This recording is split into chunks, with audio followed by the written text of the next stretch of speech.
poor buffalo. And this man was known as Preheshija, which means bad hair. And as a young man, this young man was out hunting, and he was tired. He was coming back, and it was in the spring of the year, about the time the soapweeds were in full bloom along the hillsides. And he was tired, so he lay down on the hillside where he felt the warmth of the sun, and he went to sleep. And as he was sleeping, there was a voice talking to him. And this voice began to tell him how he was going to tell him about herbs that he would have to find and put together so that he can make medicine and doctor his people and heal the sick. And as he was dreaming, this voice was talking to him. He didn't really know that he was in a dream, but this voice was talking to him. And he told him how he must dress when he did the ceremony to do his doctor anybody. But first of all, he was going to tell him how he would gather this medicine. I cannot tell you the names of the medicine, but the one that I remember was related to my mother by her stepfather, he was the uncle to Bad Hair. And he said there were some white men, there were some men standing on the hillsides where he was laying, and they had white cloaks on. So as he looked, this voice said to him, "You will dig the roots of this plant and take the roots and wash it and pound it and boil it, and it'll be soapy water.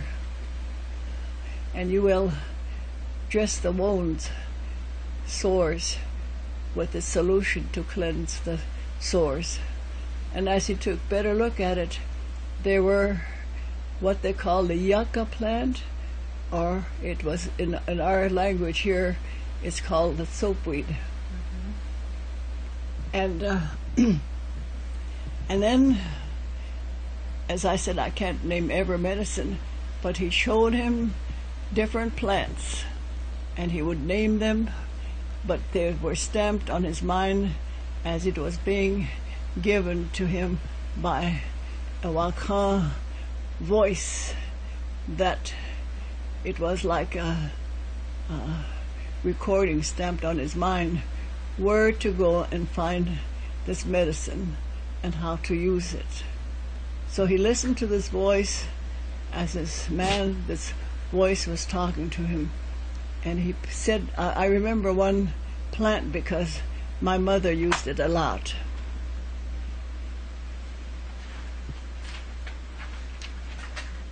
I gotta have another one, it's so good. And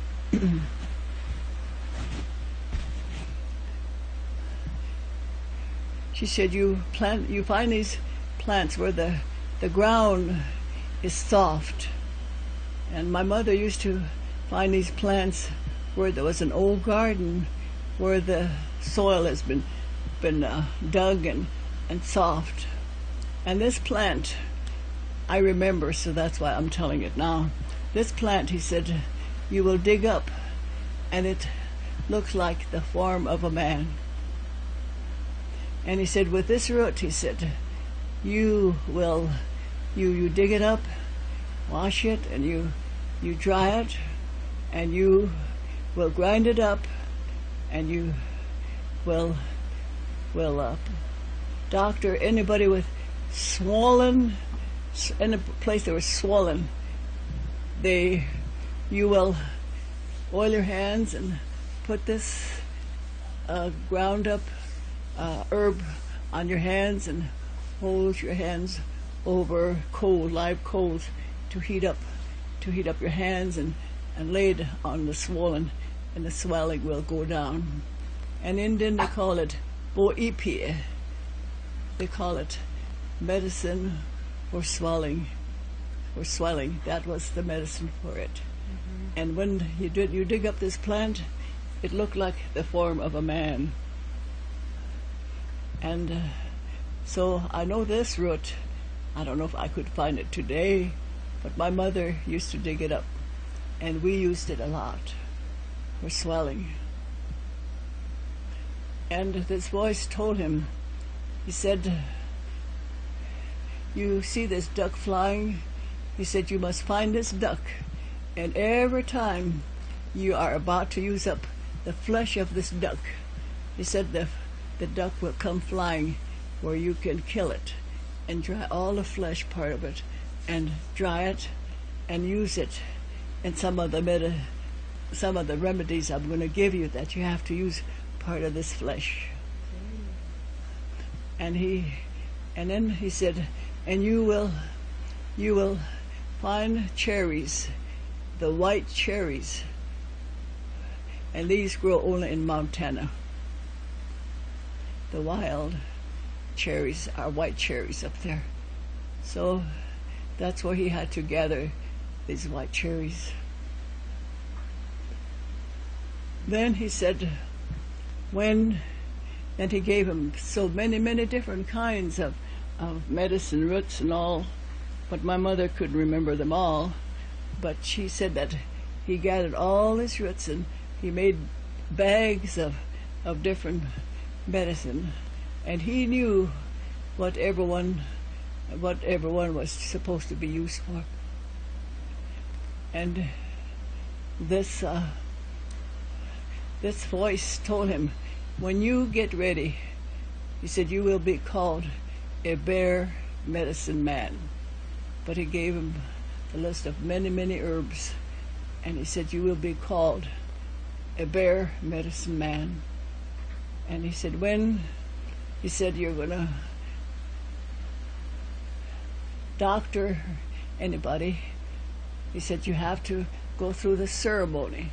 And he gave him the song that he was to sing, and he told him how he was to face the 4 directions.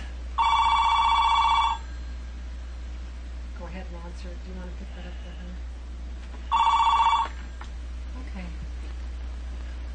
And he said you must treasure all this medicine, because he said nothing unclean shall come to be mixed up where you keep this medicine. And you must tie your hair up a certain way, and you have to use, like the Indians paint their faces red and different colors, but he said when you perform this, you must use white paint to put over the left side of your eye, like a panda bear. And you must not let women, when they're unclean, any place near this medicine at any time. It must be kept separate, because this medicine is sacred. Not really sacred, but it was waka, as they called it. They had to keep unclean things away from it. And he said, when you doctor anybody, he said, you must camp right near where there's red ant pile. These red ant piles, it's a mold where the red ants make their nest. He said, you must do your ceremony right close there. So all his instructions, it wasn't by learning how to be a medicine man, but all these instructions were given him by this dream, and how this voice was directing him to every plant and herbs that he was to use. And he was later known as the greatest medicine man. His brother, Poor Buffalo, had some of the medicine left, but he could not perform in the ceremonies like his brother because he was the one that had the calling. I will recite an incident that took place that my mother tells. Her stepfather, they went to hunt, they were at war with one another, and he was badly wounded, and he was dying. So while some men come to get his uncle to go meet him where they were bringing him back, he was a dying man, and they were carrying him back. And she said that he traveled with my grandpa, and he was a dying man, but they traveled with him. And when he was going to meet him, and they were coming, and she said when they were close, he said, "Look for an ant pile. I have to do this near an ant pile, red ant pile." So they looked and they found a place, and they got my grandpa there. He's a dying man. So they laid him down to rest while his nephew began to put on the way he was supposed to dress and went through the ceremony. And they said that they could hear him growl like a bear, and his tracks were the tracks of a bear while he was doing the performance. And when he was ready, they brought my grandpa up there close, and they kind of turned him to the side of where the arrow had penetrated, above on his right side where there was a big wound. So he performed, and as he went back and forth, it looked like he's going to do something, and they could see his paws were like bare. He'd go up to him and hold his back and pound his back a little bit and step back and dance back. He'll come again. And the fourth time he blew and blew on his back, and you could hear him growling, and he stuck this bare claw into the wound, and he pulled out, he wet with medicine, he wet this bare paw, and he went in there and he brought it back out, and he went to the front and he went to the wound and he stuck it in the wound again, took it out. I don't know how many times, but they pulled him on over, and he began to blow on his back. And from that hole in his back and the one that he opened up in the front, they said there was blood and matter just pouring out of that wound. And when he'd blow, it looked like there was a smoke that would come from his mouth, and it hit in his back. And 4 times he done that till it was pure blood that was running. So then he stepped back and he did some more performance, and he went to this end pile and he just riled up this end pile. The top, he just knocked the top off, and he licked his paws and he held it all over, just right above the ants. And the ants just come up and just clung to his hand.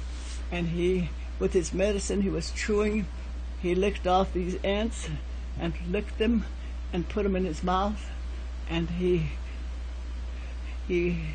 mixed them up with the medicine already in his hand and put it on his other hand, and it was a potent like, and he closed the wounds on both sides. And my grandfather lived to be 91 years old when he died, and I saw the scars on his front side of his chest and in his back. I saw the scars were because